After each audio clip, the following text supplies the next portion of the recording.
गलवान घाटी में चीन बुरी तरह फंस चुका है और चीन को ना ही पीछे हटते बन रहा और ना ही आगे बढ़ पा रहा है।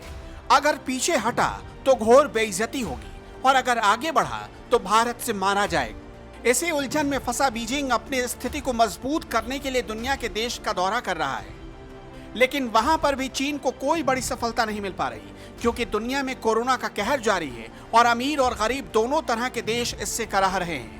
ऐसे में एक तरह से कहा जाए तो चीन को लेकर लोगों में काफी गुस्सा है।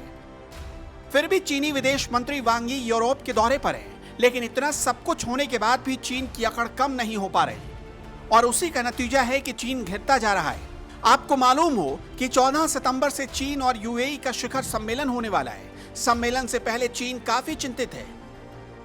दुनिया के देशों की नाराजगी को देखते हुए चीन ने अपने विदेश मंत्री को यूरोप दौरे पर भेज दिया है, क्योंकि चीन को उम्मीद थी कि यूरोप में अच्छा रिस्पांस मिलेगा, लेकिन हुआ ठीक इसका उल्टा।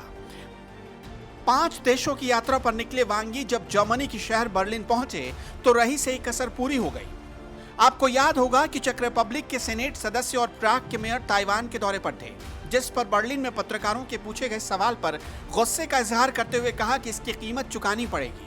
वांग यी ने धमकाते हुए कहा कि ताइवान की दोस्ती की कीमत चुकानी होगी और कहा कि यह गुस्सा दिलाने वाला कदम है। अभी यही चल रहा था कि जर्मनी के विदेश मंत्री वांग यी के बगल में खड़े होकर घोर बेइज्जती कर दी और चीन को याद दिलाते हुए कहा कि हम यूरोपियन लोगों के साथ घनिष्ठ संबंध रखते हैं और सहयोग करते हैं और यह कोई खतरे जैसी बात नहीं है। इसके साथ ही उन्होंने ये भी कह दिया कि चीन और अमेरिका की लड़ाई में यूरोप खेल नहीं बनेगा। जर्मनी द्वारा खड़े खड़े करारा जवाब देने पर फ्रांस, स्लोवाकिया और दूसरे यूरोपीय देशों ने जोरदार समर्थन किया। मतलब पहले से ही जो चीन से यूरोप का खेल खराब हो रहा था, चीनी विदेश मंत्री ने अपने एक और बयान से इसे और खराब कर दिया।